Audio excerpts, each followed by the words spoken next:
নমস্কার, আমি ইন্দ্রাণী। কুট্টুস কিচেনে আপনাদের সকলকে স্বাগত। চলে এলাম আজকে আরেকটি রেসিপি নিয়ে। খুব কম সময়ে সুস্বাদু এবং খুব সহজ পদ্ধতিতে ছোলার ডাল, নারকেল দিয়ে ছোলার ডাল আমি যেভাবে করি আমি সেভাবেই আপনাদের দেখাচ্ছি। প্রথমেই তার জন্য আমি কড়াই নিয়ে নিয়েছি এবং কড়াইতে আমি দিয়ে দিলাম পরিমাণ মতো সর্ষের তেল। সর্ষের তেলটা গরম হলে এতে কিন্তু আমি ফোড়ন দিয়ে দেবো। ফোড়নে এখানে আমি দেবো হলো তেজপাতা, গোটা জিরে আর শুকনো লঙ্কা। এবার এই পুরো ফোড়নটা একটু ভাজা ভাজা হলে কিন্তু আমরা একে একে সব জিনিস দেওয়া শুরু করব।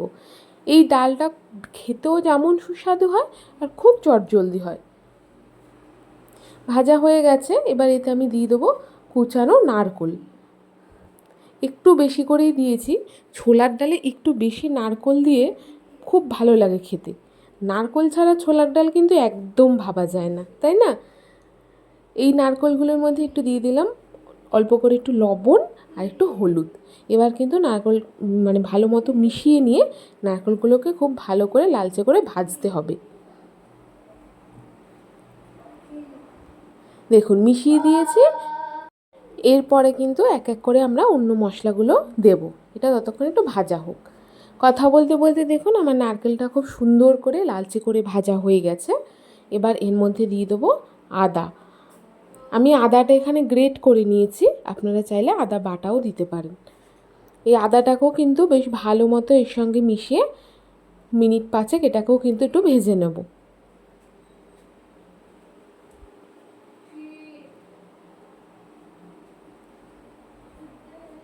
দেখুন বেশ সুন্দর মতো ভাজা হয়ে গেছে।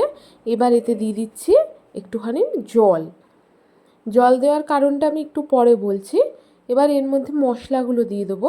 দিলাম এখানে পরিমাণ মতো একটু জিরে গুঁড়ো, আর দেবো এখানে পরিমাণ মতো একটু হলুদ দিয়ে এটাকে কিন্তু খুব ভালো মতো মিশিয়ে দেবো। এবার জল দেওয়ার কারণটা বলি। আসলে কড়াইটা প্রচণ্ড গরম ছিল, ওতেই পাউডার কিছু দিলে পাউডার মশলাগুলো দিলে না সঙ্গে সঙ্গে পুড়ে উঠতো। তাই জন্য একটু জল দিয়ে আমি মশলাগুলো দিলাম। মশলাটা কষতে কষতে এখানে দিয়ে দিচ্ছি একটু কিশমিশ।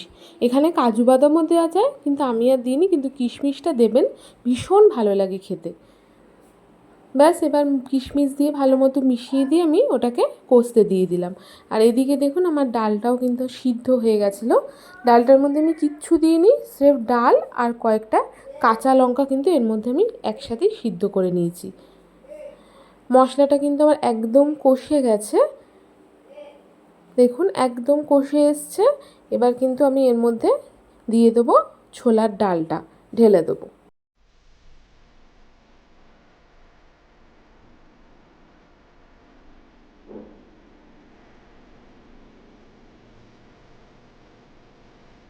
ঢেলে দিয়েছি ছোলার ডাল। আসলে বাটিটা অনেক ভারী ছিল তো, তাই দু হাতে ধরে ঢালতে হয়েছে, তাই সেটা আর দেখাতে পারলাম না।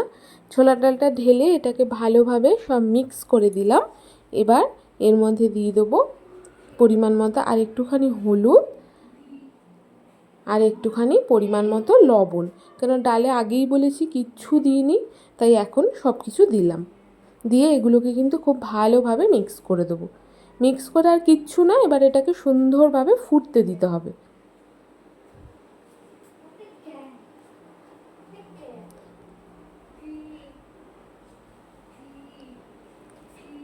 এই ফোটার মাঝখানেই কিন্তু আমি দিয়ে দিলাম পরিমাণ মতো মিষ্টি।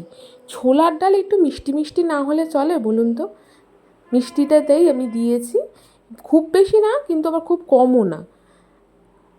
দিয়ে কিন্তু ভালো মতো মিশিয়ে নিলাম। মিশিয়ে এবার এটাকে ফুটতে দেবো আবার।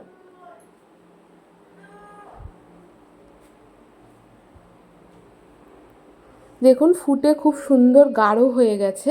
আর ছোলার ডাল দেখবেন আপনি যত পাতলাই নামান না কেন ওটা কিন্তু পরে গিয়ে কেমন একটা বসে যায়, ভারী হয়ে যায়। তাই এবার আমি এইটুকুই রেখেছিলাম। এইটুকুতে জানেন তো আমার ছোলার ডালটা একদম বসে গেছিলো পরে ঠান্ডা হওয়ার সাথে সাথেই। তাই আমি এইটুকুই রেখেছিলাম একটু ঝোল মতো। আর দিলাম নামানোর আগে ঘি আর গরম মশলা। এটা দিয়েও কিন্তু খুব ভালো করে মিক্স করে দিতে হবে। আগে কোনো ছোটোবেলায় জন্মদিন বাড়িতে ছোলার ডাল আর লুচি হলে কী আনন্দটাই না পেতাম। এখন তো জন্মদিনে সব মাছ মাংস কত রকম সব স্টার্টার ফাটার সব হয়। আমাদের ছোটোবেলার জন্মদিনগুলো এই লুচি ছোলার ডাল আলুর দম এইসবই কিন্তু ভালো ছিল, খুব মজা করে খেতামও।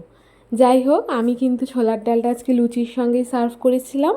তাহলে এখানে আবার বলবো, যদি আমার রান্নাটা আপনাদের ভালো লেগে থাকে তাহলে অবশ্যই আমার চ্যানেলটি সাবস্ক্রাইব করবেন, লাইক দেবেন, একদম ভুলবেন না। আজ তাহলে আসি, টাটা।